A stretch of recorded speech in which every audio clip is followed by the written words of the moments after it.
આપણે જે next topic discuss કરવાનો છે not on the commencement of the business. તો બિઝનેસ કમેન્સમેન્ટ કરવો છે, બરાબર છે, બિઝનેસ સ્ટાર્ટ કરવો છે, તો એના માટે કઈ કઈ રિક્વાયરમેન્ટ છે, શું નોટ્સ છે.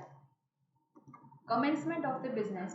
The private company can commence the business immediately after receiving the certificate of incorporation. તો પ્રાઇવેટ કંપની છે એ બિઝનેસ તરત જ સ્ટાર્ટ કરી શકે કે એને સર્ટિફિકેટ ઓફ ઇન્કોર્પોરેશન મળે એટલે તરત જ પોતાનો બિઝનેસ સ્ટાર્ટ કરી શકે. જેના માટે આપણે આગળ રિક્વાયરમેન્ટ જોઈ લીધી હતી કે કઈ કઈ રિક્વાયરમેન્ટ છે કે તમારે બિઝનેસ સ્ટાર્ટ કરવો છે તો એપ્લિકેશન કરવાની છે કે એને જે પ્રોસેસ છે એ ફોલો કરવાની છે. But a company having a share capital can not do so. તો પબ્લિક કંપની છે એ શેર કેપિટલ છે એ જેમ પ્રાઇવેટ કંપની પબ્લિકમાં એને ઇસ્યુ કરવાની કોઈ એ લોકોને ઓથોરિટી નથી કે પબ્લિકની અંદર શેર્સ ઇસ્યુ કરી શકે અને પછી પરચેસ કરવા માટે જેને પ્રોસ્પેક્ટસ બહાર પાડવું છે પ્રોસ્પેક્ટસ છે એ બહાર ન પાડી શકે. જ્યારે પબ્લિક કંપની છે એની રિક્વાયરમેન્ટ અલગ છે. But a public company is required to obtain another certificate known as a certificate to commence the business. Private કંપનીની અંદર એક જ સર્ટિફિકેટ છે જેને રિસીવ કરીને બિઝનેસ સ્ટાર્ટ થઈ શકે, સર્ટિફિકેટ ઓફ ઇન્કોર્પોરેશન. જ્યારે પબ્લિક કંપની છે સ્ટાર્ટ કરવી છે તો એના બે સર્ટિફિકેટ છે એ તમારે મેળવવા પડે. સર્ટિફિકેટ ઓફ ઇન્કોર્પોરેશન તો મેળવવું જ પડશે, એની સાથે સાથે certificate to commence the business before it can start its business. However, such a certificate is not necessary for the public company which has no share capital. તો જે પબ્લિક કંપની છે જેને કમેન્સ કરવાની છે જેની કોઈ શેર કેપિટલ નથી તો એવી કંપની છે એના માટે આ સર્ટિફિકેટ છે એ કોઈ મેળવવાની કોઈ રિક્વાયરમેન્ટ નથી. બટ જે કંપની છે એ પ્રોફિટ મોટિવથી આવે છે અથવા તો જે પર્ટિક્યુલર કંપની છે કે જેની શેર કેપિટલ છે ઘણી બધી છે, બરાબર છે, તો એને આ certificate to commence the business છે મેળવવું પડશે. A public company which has issued a prospectus inviting public to subscribe for its shares cannot commence the business or exercise any borrowing powers unless the following documents are filed with the register. તો જે public company છે કે જેને પબ્લિકની અંદર prospectus issue કરેલા છે કે જે પબ્લિક જે શું કરે કે શેર છે પરચેસ કરશે, શેર પરચેસ કરી અને જે એને જેટલું પ્રોસ્પેક્ટસમાં એને જે અમાઉન્ટ નક્કી કરેલી છે એ અમાઉન્ટ જો એને મળી જશે પછી જ એનો સર્ટિફિકેટ છે એને મળશે ને સર્ટિફિકેટ પછી જે બિઝનેસ સ્ટાર્ટ કરશે તો એના માટે એને ડોક્યુમેન્ટ છે એ ફિલ કરવા પડશે. તો એ કયા કયા ડોક્યુમેન્ટ છે કે જેને રજિસ્ટરની અંદર ફિલ કરાવવા પડશે. The declaration that shares payable in cash have been allotted up to the amount of the minimum subscription. The minimum subscription is the amount which is stated in the prospectus and which is enough for meeting the preliminary expenses, working capital, etc. તો જે minimum subscription થવું જોઈએ આપણે 12th કે એની અંદર આપણે જોયેલું હોય કે 90% આવવું જોઈએ. તો 90% છે તો કે તમારે જે મિનિમમ એક્સપેન્સીસ કરવાના છે એ પ્રિલિમિનરી એક્સપેન્સીસ છે કે જેને તમે પહોંચી વળો, બરાબર છે, એના માટેની જે ઇનફ મની છે એ તો તમને મિનિમમ સબસ્ક્રિપ્શનમાંથી મળી જવી જોઈએ કે જેના પબ્લિકમાં તમે પ્રોસ્પેક્ટસ બહાર પાડેલું છે તો એનાથી તમને જેટલા સબસ્ક્રિપ્શન મળવાનું છે તો એ સબસ્ક્રિપ્શન એટલું હોવું જોઈએ કે જેનાથી તમારા એક્સપેન્સીસ છે એ બેર થઈ શકે. The declaration that if every director has paid in respect of shares taken or contracted to be taken by him an amount equal to what is payable on shares offered to the public on application and allotment. તો જે director છે એ pay કરશે એને જેટલા shares છે એ લીધેલા છે અથવા તો એને જેટલા શેર્સ પોતાના માટે કોન્ટ્રાક્ટ કરેલા છે એ શેર્સ માટે એ પેમેન્ટ કરશે અને જેટલા શેર્સ પબ્લિકની અંદર આપેલા છે તો પબ્લિકની અંદર તમે માનો કે 10 રૂપીસ એની ફેસ વેલ્યુ છે તો તમે શું કરશો કે એને જેટલા શેર્સ છે એમાંથી જેટલી તમે અમાઉન્ટ એપ્લિકેશન સાથે મગાવેલી છે એટલી તમને એપ્લિકેશન સાથે મળી જશે. પછી 1 by 1 તમે ઇન્સ્ટોલમેન્ટ છે એ મગાવશો. નેક્સ્ટ છે declaration that no money is liable to become refundable to the applicants by reason of failure to apply for the permission or by failure to obtain the permission on deal on the stock exchange. તો જે shares છે કે જેનો તમને stock exchange તરફથી તમને permission નથી મળેલી, બરાબર છે, તો એવા તમે એપ્લિકેશન છે કે જે કરેલી છે તો એના મની છે જે તમે એપ્લિકેશન સાથે તમે આપેલા છે તો એ તમને રિફંડેબલ નહીં થાય. એ તમારે એ જે શેર્સ છે એ તમે એના માટે અપ્રૂવ પણ નહીં થાય અને રિફંડેબલ પણ નહીં થાય મની. નેક્સ્ટ છે statutory declaration duly verified by one of the director or a secretary in a full-time practice stating that all the above requirements have been complied with this must be filed with the register of the company. This declaration has to be filed on the non-judicial stamp paper of requisite value on form number 19.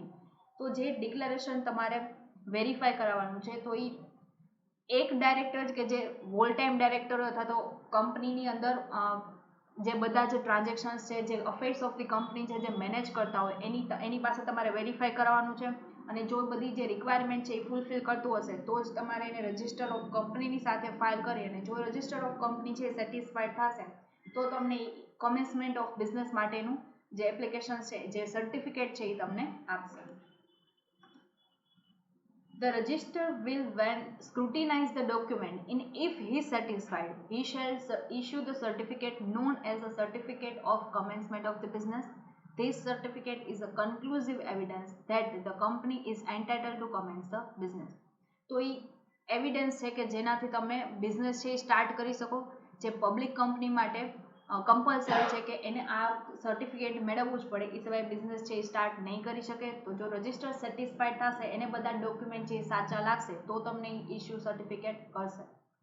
Any contract made by the company after obtaining the certificate of incorporation but before the receiving the certificate to commence the business is provisional only and shall not be binding on the company till such a certificate is obtained.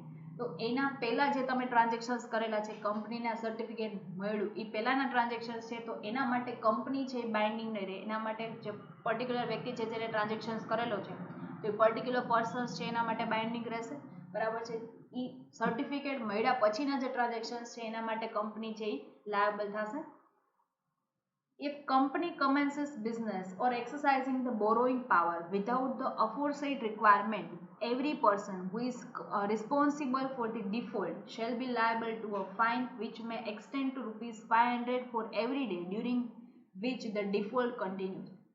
તો કોઈ business છે એની અંદર આ company છે કે એની અંદર જે requirement જે ફૂલફિલ કરવાની છે તો કોઈ પર્સન છે કે જેને રિક્વાયરમેન્ટ ફૂલફિલ કર્યા વગર બિઝનેસ સ્ટાર્ટ કરેલો છે અથવા તો બોરોઈંગ પાવર છે કે જેટલો એક્સરસાઇઝ કરવાનો છે તો એની લિમિટ કરતાં વધારે એક્સરસાઇઝ કરેલો છે તો એવા જે પર્સન્સ છે કે જેને આમ ડિફોલ્ટ કરેલો છે તો એ ડિફોલ્ટ એને જેટલા દિવસ સુધીનો એ ડિફોલ્ટ છે તો એ એવરી ડે એને ₹500 છે એ ચાર્જ કરવામાં આવશે. એ પનિશમેન્ટ તરીકે એને પે કરવા પડશે.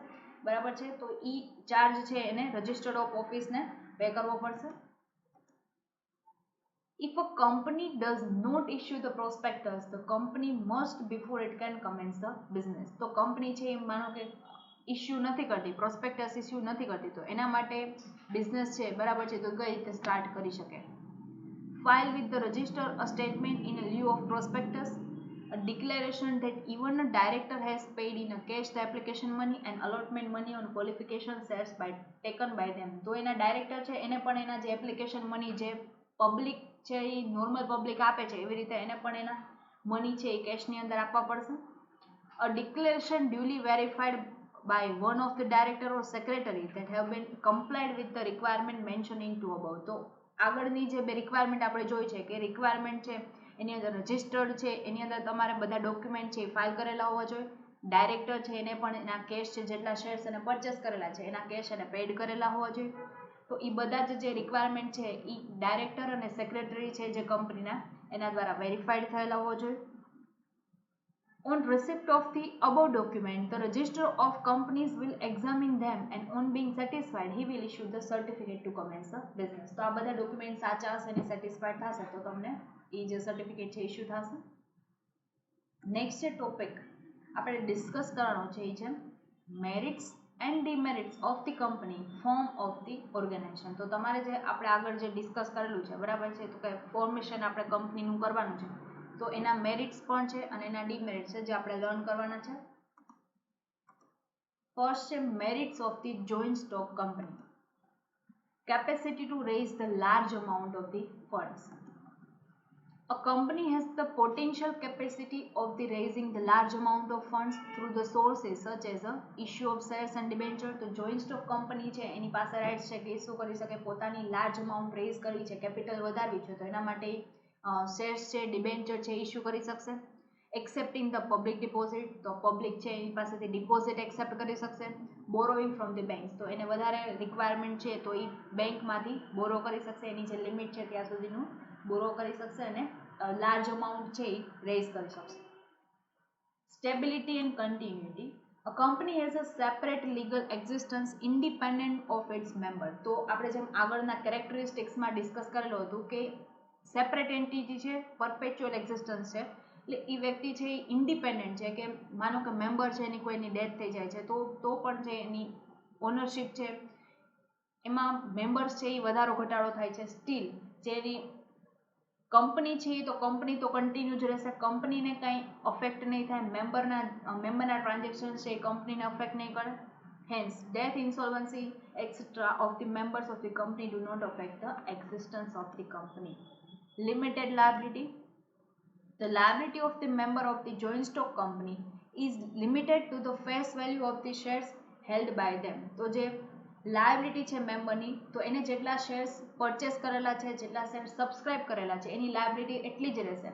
બાકીની લાયબિલિટી છે તો અધર મેમ્બરે એના શેર્સ પરચેસ કરેલા છે તો એની લાયબિલિટી છે એને પે કરવાની છે. નેક્સ્ટ છે transferability of the shares. The shares of the public company are freely transferable. A member can sell his share in the open market. It means on the stock exchange. Thus, the investment in the shares is a liquid investment. તો એને જે investment કરેલું છે એ liquid investment છે કે જ્યારે ઈચ્છે ત્યારે શેર પરચેસ કરી શકશે, શેર સેલ કરી શકશે. એ ટ્રાન્સફરેબલ, ફ્રીલી ટ્રાન્સફરેબલ છે, એના ઉપર કોઈ રિસ્ટ્રિક્શન નથી. પબ્લિક કંપનીના બધા શેર્સ છે તમે માર્કેટની અંદર, ઇટ મીન્સ કે તમે સ્ટોક એક્સચેન્જની અંદર તમે પરચેસ સેલ કરી શકશો. Division of the risk. The risk of loss is also spread over the large number of investors. Every member has to bear only a part of risk and not whole of the risk. તો એને જેટલા જેમ કે large amount આપણે છે rays કરેલી છે તો એના ઇન્વેસ્ટર છે એ પણ લાર્જ નંબરમાં હશે, તો એ બધું જ રિસ્ક છે એ બધાની વચ્ચે ડિવાઈડ થઈ જશે. એટલે પર્ટિક્યુલર એક મેમ્બરે જે 1% કંપનીની અંદર છે જે એક જ મેમ્બર ઓનર હોય છે તો એક જ વ્યક્તિ છે અને બધા રિસ્ક છે એ બેર કરવા પડે. જ્યારે જોઈન્ટ સ્ટોક કંપનીની અંદર બધા જ છે એ ઇન્વેસ્ટરની અંદર છે એ ડિવાઈડ થઈ જશે એટલે પર્ટિક્યુલર વ્યક્તિ છે કે જેને રિસ્ક ઓછો બેર કરવો પડશે. Every member has to bear only a part of risk and not the whole of it. Next છે mobilization of the savings. A company form of the organization is a very useful medium for mobilizing the scattered saving of the community. The smaller denomination of the shares enable even a common man to invest in the shares of the company.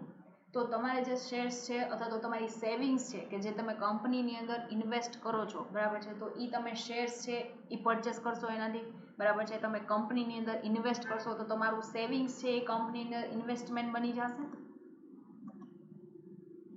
Economies of the large scale operations. A joint stock company can enjoy a large scale economy savings in the cost, in the production, distribution, management and the financing. તો company છે એની જેમ કે એની cost છે એમાં saving થશે તો large scale economies છે, જેમ તમે લાર્જ પ્રોડક્શન કરો તો તમારી પર પ્રોડક્ટની કોસ્ટ છે એ ઓછી આવશે. તો એવી રીતે તમે જેમ લાર્જ કંપની છે, લાર્જ ઇન્વેસ્ટમેન્ટ કરેલું છે તો લાર્જ એનું પ્રોડક્શન થશે તો તમારે કોસ્ટ છે એ ઓછી આવશે એટલે પ્રોફિટ છે એ વધી જશે તો તમે ઇકોનોમિક બેનિફિટ છે એ તમને મળશે. Large scale operation also facilitate the division of labor, specialization, which lead to the lower cost and greater efficiency as compared to the other type of organization.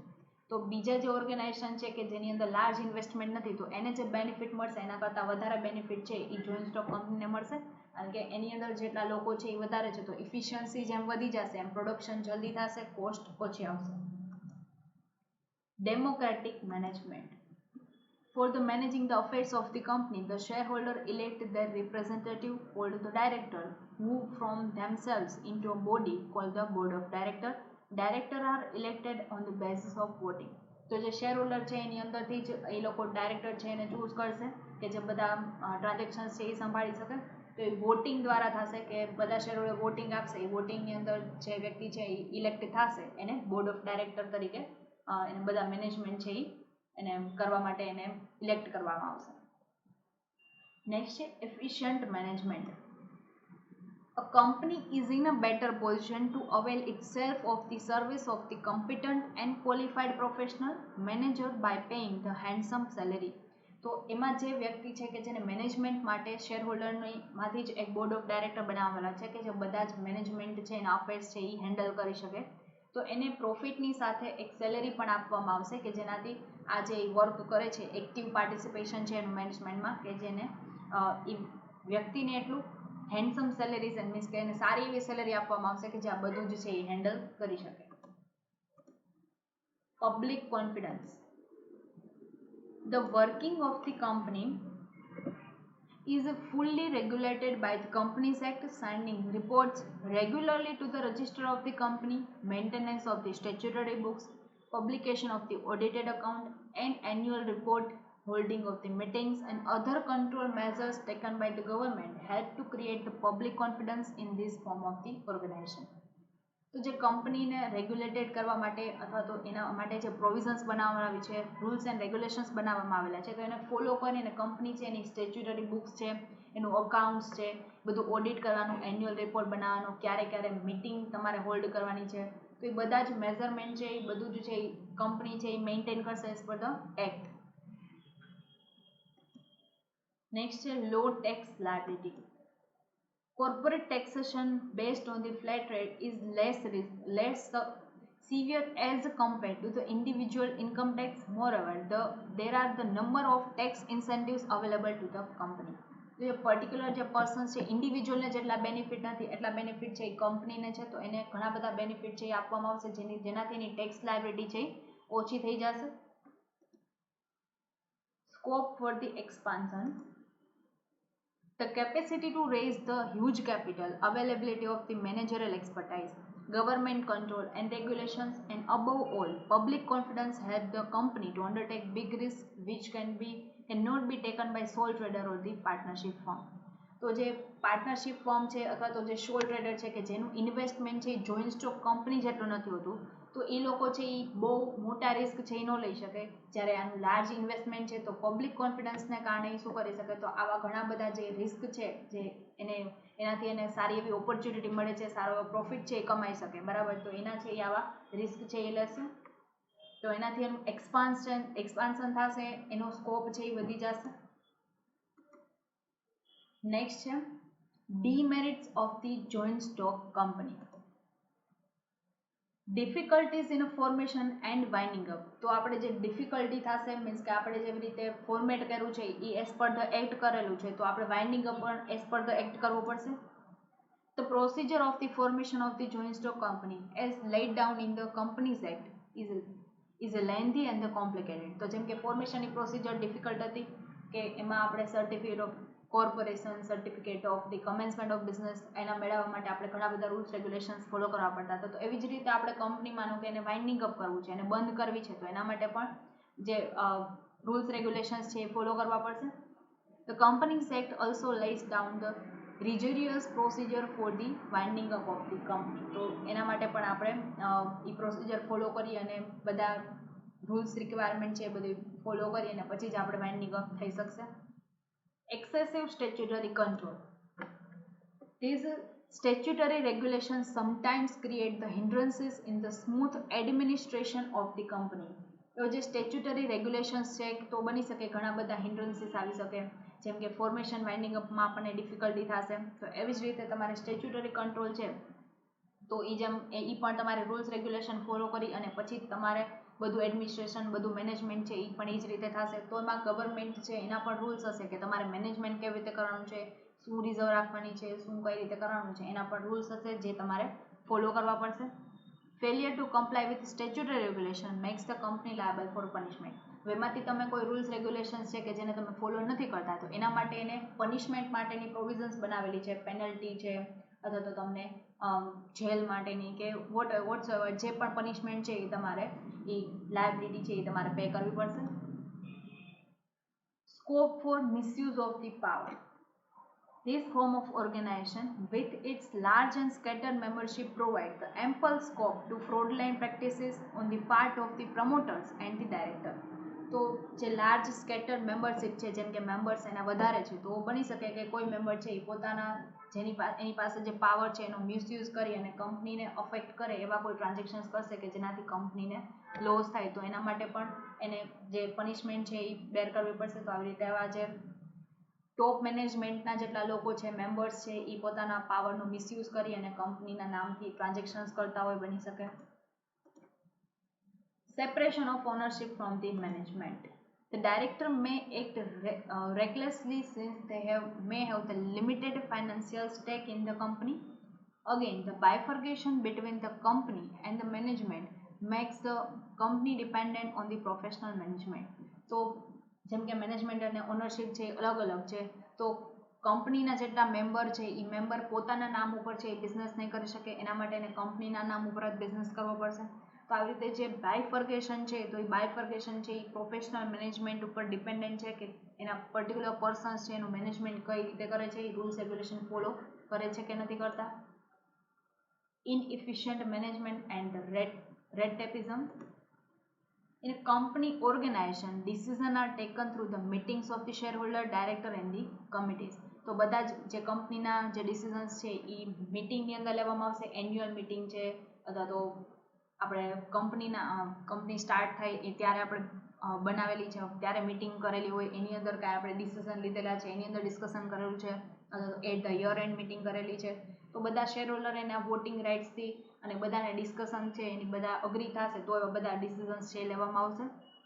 They are delayed due to the time intervals between the meeting and sometimes difficulty in getting the necessary quorum. તો quorum means કે જે necessary requirement છે કેટલા minimum member તો એની અંદર છે એ અમુક time duration છે કે એની અંદર જો એ લોકો હાજર થઈ જ જવા જોઈએ. જો એ પ્રેઝન્ટ નહીં હોય તો એ મિટિંગ છે એને હેલ્ડ કરવામાં નહીં આવે. તો બની શકે આપણે જે દિવસે મિટિંગ રાખીએ છીએ ત્યારે પર્સન્સ છે એ અવેલેબલ નથી, તો એ પ્રેઝન્ટ નહીં થાય તો આપણે કોરમ છે એ નહીં કરી શકીએ, તો આપણે મિટિંગ છે એ હેલ્ડ નહીં થાય. તો આવી રીતે જે ડિલે થશે મિટિંગમાં તો એના કારણે આપણા જે ઇફિશિયન્ટ મેનેજમેન્ટ છે, આપણા જે ડિસિઝન્સ ટાઈમ પર લેવાના છે એ નહીં લઈ શકીએ. નેક્સ્ટ છે ઓલિગાર્ચિક control. The company is managed and controlled by few representatives who are elected to the board of directors. Wide powers are vested in them. તો આપણા જે રિપ્રેઝેન્ટેટિવ છે તો મેમ્બર્સ છે એને જે બોર્ડ ઓફ ડાયરેક્ટર કે જેને બધા ઓફિસ છે એને હેન્ડલ કરવા માટે રાખેલા છે, તો એને માનો કે એને જેટલા પાવર્સ અને જેટલા સ્કોપની જરૂર છે એના કરતાં આપણે વધારે પાવર્સ એને આપી દીધા છે, તો એનો મિસયુઝ થશે, બધો કંટ્રોલ છે એના ઉપર આવી જશે. Concentration of the economic power. A few directors gradually manage to control the several other companies by buying majority shares or by influencing the member. This result is an undesirable concentration of the economic power in a fewer hands. તો જે company છે કે જેને majority share છે એ purchase કરી લીધા છે, તો એ કંપનીના મેમ્બર છે કે જે માનો કે 51% શેર છે એ પરચેસ કરી લીધા છે, તો એ બધો જ કંટ્રોલ છે એ વ્યક્તિ ઉપર આવી જશે. તો એ બધું એનું ઇન્ફ્લુએન્સિંગ બીજા મેમ્બર છે એને અફેક્ટ કરશે, એ બધાને કંટ્રોલ કરવાની ટ્રાય કરશે, તો એના કારણે જે અનડિઝાયરેબલ જે ઇવેન્ટ્સ છે એ થશે. બધો જ કંટ્રોલ એના ઉપર છે, બધા ડિસિઝન્સ છે એ લેશે. માનો કે અમુક જે ડિસિઝન્સ છે કે જે ઇફેક્ટિવ છે, કંપનીને અફેક્ટ કરે છે, તો એવા ડિસિઝન્સ છે એની અંદર અગ્રી નહીં થાય, બરાબર છે, તો એવા ડિસિઝન આપણે ટાઈમ ઉપર નહીં લઈ શકીએ. Misuse of the secret information. The director, by virtue of their position, have complete control over the affairs of the company. They may use the secret information for their own benefit. તો એને જે position છે બરાબર છે, director છે જેને કંપનીનો control છે, કંપનીની અંદર જેટલા ટ્રાન્ઝેક્શન્સ થાય છે તો એની અંદર એનો કંટ્રોલ છે હોવો જોઈએ. જે ડાયરેક્ટર છે જેને ચૂઝ કરવામાં આવેલો છે કે તો કંપનીનું પ્રોડક્શન કેવું થાય છે, એનું સેલિંગ બધું જ છે એના ઉપર એનો કંટ્રોલ હોવો જોઈએ. They may use the secret information for their own benefit. તો બની શકે એવી કોઈ ઇન્ફોર્મેશન છે તો એ પોતાની પાસે રાખી લેશે, જ્યારે એને બધા જ મેમ્બર સાથે શેર કરવી જોઈએ તો આવી સિક્રેટ ઇન્ફોર્મેશન છે પછી એનો મિસયુઝ કરશે. Conflicting interest. It may be difficult for the company to protect the conflicting interest of the shareholders, consumers, employee and the management at one and the same time. This clash of the interest may lead to the dispute, strikes, lockouts, which ultimately affect the company's progress. કંપનીના labour છે કે જે management સાથે એનો સારો એવો relation નથી, તો એ માનો કે ડિસ્પ્યુટ કરશે, સ્ટ્રાઇક પર વયા જશે, એની સેલેરી રિલેટેડ પ્રોબ્લેમ છે અથવા તો એને એટમોસ્ફિયર રિલેટેડ પ્રોબ્લેમ છે, એમ્પ્લોય અને મેનેજમેન્ટ વચ્ચે જો કોન્ફ્લિક્ટ થશે તો આ બધું છે એનો ઇન્ટરેસ્ટ છે કંપનીની અંદર નહીં રહે, ડિસપ્યુટ થશે, કંપની બંધ પણ થઈ શકે. તો આવા બધા છે કંપનીની પ્રોગ્રેસની બની શકે, હિન્ડ્રન્સીસ આવી શકે. Reckless speculations. People in the top management may manipulate to create the artificial fluctuations in the company shares. Small investors suffer heavy losses due to the such fluctuations in the price of the shares. તો જે મેનેજમેન્ટની અંદર જેટલા લોકો છે એ બની શકે કે આર્ટિફિશિયલ ફ્લક્ચ્યુએશન્સ કરશે, ખરેખર એટલું છે શેર્સના ભાવ વધતા ન હોય, સ્ટીલ છે એવું મેનેજમેન્ટ કરશે કે જેના કારણે શેર્સના ભાવ આર્ટિફિશિયલી વધશે. એના કારણે જે સ્મોલ ઇન્વેસ્ટર છે અથવા તો ખૂબ ભાવ છે ઘટાડી દેશે. તો સ્મોલ ઇન્વેસ્ટર છે એને લોસ થઈ જશે, બરાબર છે, હેવી લોસ છે એને બેર કરવો પડશે. એના પ્રાઇસ છે શેર્સની એની અંદર એવું ફ્લક્ચ્યુએશન્સ કરશે. તો આવું ખોટું એ લોકો જે આવું કરશે, બરાબર છે, જેના કારણે મેન્યુપ્લેટ આર્ટિફિશિયલ ફ્લક્ચ્યુએશન્સ કરશે, એવું ક્રિએટ કરશે, જેના કારણે એને પનિશમેન્ટ છે એ પ્રોવિઝન્સ જે બનાવેલી છે કંપનીઝ એક્ટ પ્રમાણે એને બેર કરવી પડશે. નેક્સ્ટ છે lack of secrecy. Business secrecy cannot be maintained in the company form of the organization because of open discussion in the meetings and requirement of the publishing annual accounts. તો business સેક્રેસી છે કે અમુક secret છે જે કંપનીની અંદર જ હોય, જે પબ્લિકમાં આપણે શેર નથી કરવાના, તો એવા બધા છે એ કંપની ફોર્મની અંદર મેન્ટેન કરી રાખવાના છે. તો આપણે જે મીટિંગની અંદર ઓપન ડિસ્કશન કરશું તો એની અંદર લાર્જ ઇન્વેસ્ટર છે તો બધાને ખ્યાલ આવશે, તો આપણા સિક્રેટ છે એ મેન્ટેન નહીં થઈ શકે. Lack of personal element. Personal interest is absent in the company management because of the separation of the ownership from the management. Lack of personal interest and initiative leads to the wastage and inefficiency. તો personal છે આપણે વ્યક્તિ છે board of director રાખેલા છે તો એના ઉપર ફેથ કરવો પડશે કે એ શું મેનેજમેન્ટ કરે છે. તો આપણે પર્સનલ ટચ નથી, બરાબર છે, તો આપણે ફેથ ઉપર એના ઉપર બ્લાઇન્ડ ટ્રસ્ટ કરવો પડશે. મેનેજમેન્ટનો પર્સનલ જે ઇન્ટરેસ્ટ છે, જો એ ડાયરેક્ટર છે એને બધા જ અફેર્સ ઓફ ધ કંપની અથવા તો જે ડિસિઝન્સ છે એને નહીં જણાવે તો એનો ઇન્ટરેસ્ટ છે કંપનીની અંદરથી ઓછો થઈ જશે. નેક્સ્ટ જે આપણો ટોપિક છે ટાઈપ્સ ઓફ ધી કંપનીઝ, કે જે આપણે નેક્સ્ટ લેક્ચરની અંદર ડિસ્કસ કરશું. Thank you.